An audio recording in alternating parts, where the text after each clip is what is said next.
Че, микрокредит оформляешь, да? А ты еще кто только? Я твой здравый ум. Ой, только ты сейчас мне не нужен.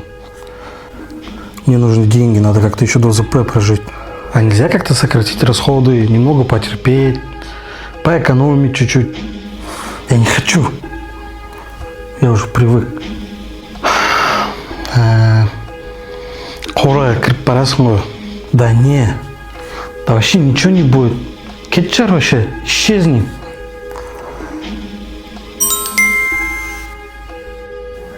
О, базаршек. ЗПшки раскидаю вообще. Что может случиться? Да что мы наделали?